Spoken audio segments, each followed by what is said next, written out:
Welcome back, APA. I hope that you had a fantastic half-term holiday, enjoyed your lie-ins, time with friends and family, and hopefully got some fresh air when it wasn't raining. We're going to start this half-term with a reflection and target setting experience so that we can get the most out of it. Today's assembly is linked to that and is on marginal gains. So this week's assembly is focusing on value 1 and value 2. Value 1, an appreciation and curiosity for life and learning. And value 2, the courage and ambition to unlock their full potential. And it's also linked to our pillar of independence. The British value it focuses on is liberty, which is about thinking for yourself, but also being responsible and accountable for your actions as a result of that. And this week's quote is a Christian quote. As heart reflects the face, so one's life reflects the heart. And it's from Proverbs 27:9. And for me, this is about the fact that the deeper reflection is about our life, and that it's reflecting our heart, and ultimately it's the reflection of what kind of person we are inside, our values and our morals. So let's focus in then on marginal gains. What are these, and how did they help Great Britain cyclists to 14 gold medals at 2 successive Olympic Games? Any thoughts? Well, the answer is bum warmers.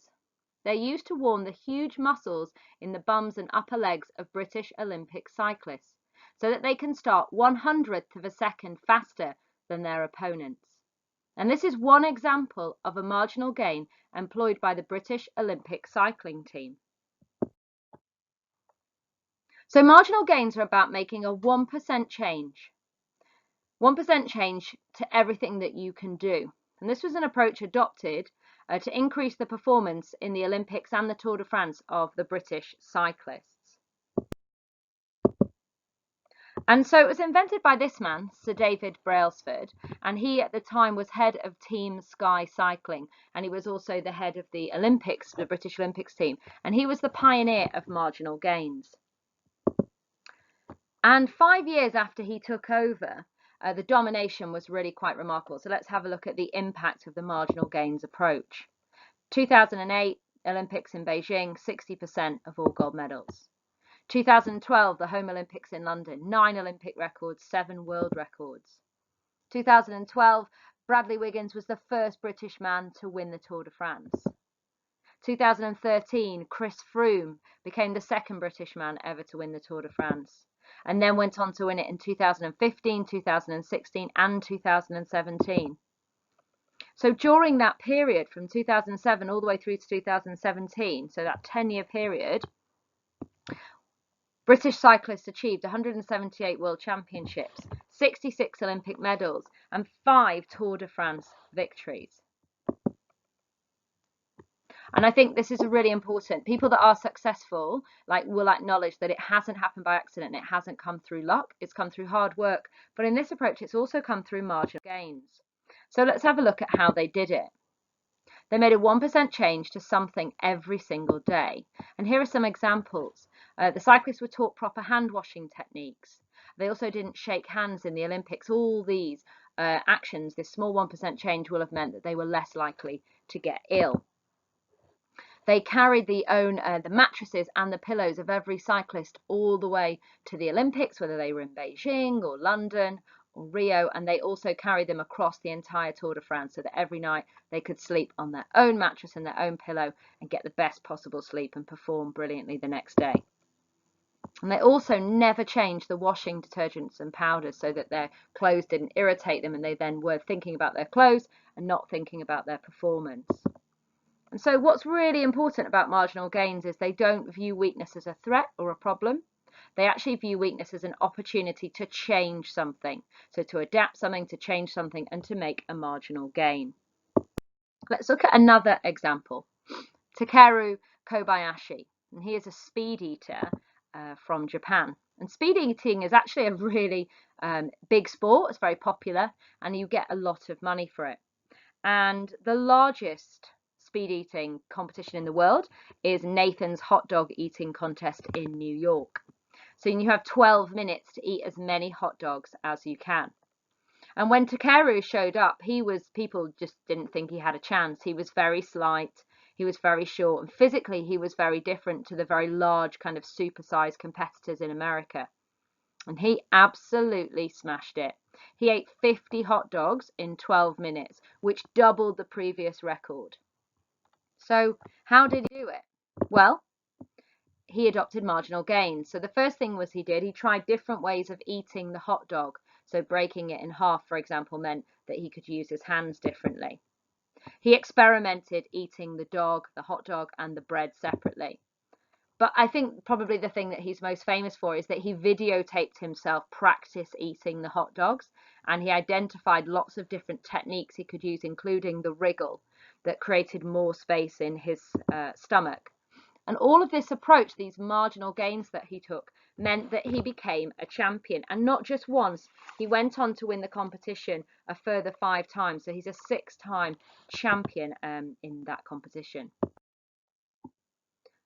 Marginal gains then is having a culture of continuous learning, a culture of continuous improvement. And that's very similar to what we have here at APA, where we're constantly trying to improve our performance in all of our pillar areas. And so let's have a think then at the 1% changes you can make to improve your performance at APA this half term. Firstly, you could go to bed 30 minutes earlier. Sleeping is really important, especially for young people. Improves mood and energy, but it will also, more importantly, help you concentrate and focus better in class each day. You could try to drink 1 more glass of water. So if you don't drink any, drink 1 glass. If you drink 3, drink 4 glasses.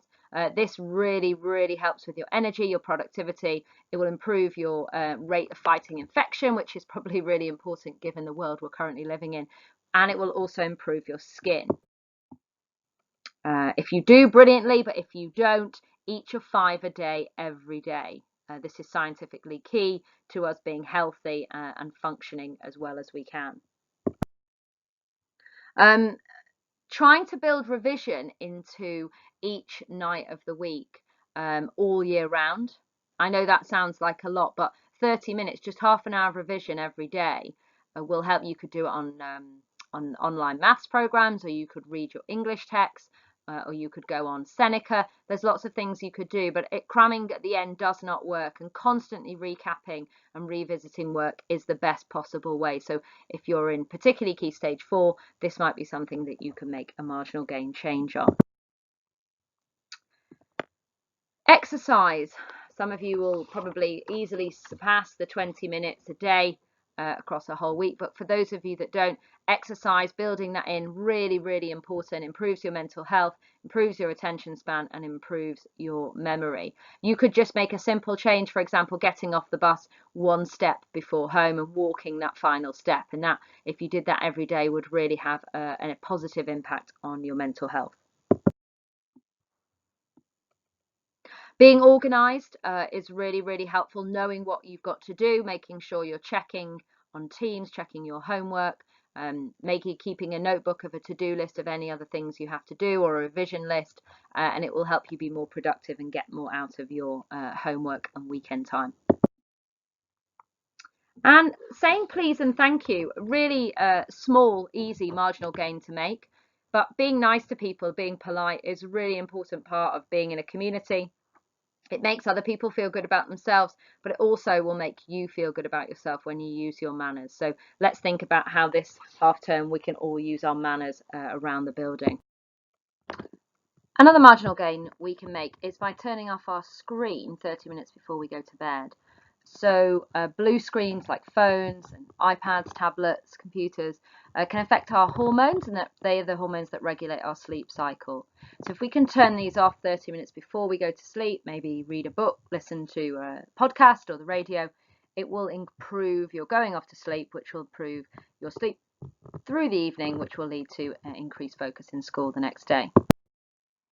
So finally, let's have a look then at an impact that we could change in lessons. So we have 6 lessons every day for 190 school days in a year.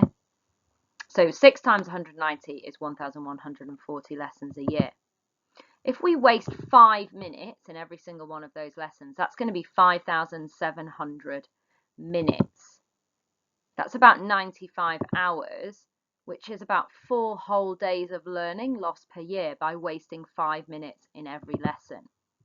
So a marginal gain we could make would be to attend each lesson punctually and stay focused throughout the whole lesson, saving 4 whole days of learning per year. So today you're going to do an ATL reflection, and what are the 1% changes then that you can take from your ATL scores and put into practice this half term? Just before we end today's assembly, I'd like to talk to you about some changes and additions that we've made to the detention system. So firstly, I'd like you to think about why we have detention. So the reason that we've put detention in place is to support you, because it allows you to reflect on your choices that you have made, to ensure that you don't make the same mistake again, to hold you to account for your actions, and to enable your teachers to monitor patterns in your behaviour and subsequently support you. So how do we behave in detention? You enter in silence, you sit down in silence, and you start writing immediately. If you need any kind of help, you wait for the teachers on duty to talk to you. You keep your eyes on your paper only. Your class teacher may come and collect you to complete your detention, but you must be writing, otherwise you will not be taken out of the hall to complete your detention. When you have completed your lines, you put your hand up and wait. So how to get it right? If you are in a 1 hour detention, you must complete the whole hour, copying 3 sides in your best handwriting, 7 to 9 words per line continuous writing. If you are in a 2 hour SLT detention, you must complete the whole 2 hours and copy 6 sides in your best handwriting, 7 to 9 words per line of continuous writing. So here are the slight change. What do you do when you've finished writing your lines? So if you have finished writing your lines before the hour or the 2 hours are up, you must raise your hand and wait for them to be checked. You will then read. You should have a book in your bag as your part of your APA 10 a day, and you'll be asked to take that book out and to read for the remainder of the time left in the hall. This is to help you remain focused and respect the rules of the detention hall. You will continue to read until you are dismissed. So how might someone get it wrong in detention, and then what are the consequences of that? If you are disruptive in any form, from entering the room to exiting the room, that will be seen as failing your detention.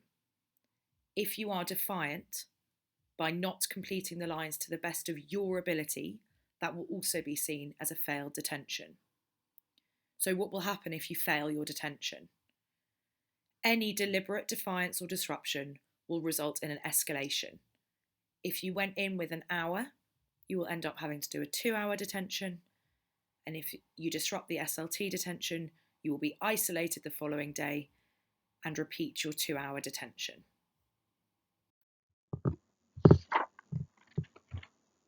So this term, let's attend, be on time, be organised, be focused, and not waste a single minute of the time that we have at APA. That means that we'll be able to meet our values, particularly values 1 and 2, and our pillar of independence. Thank you for listening.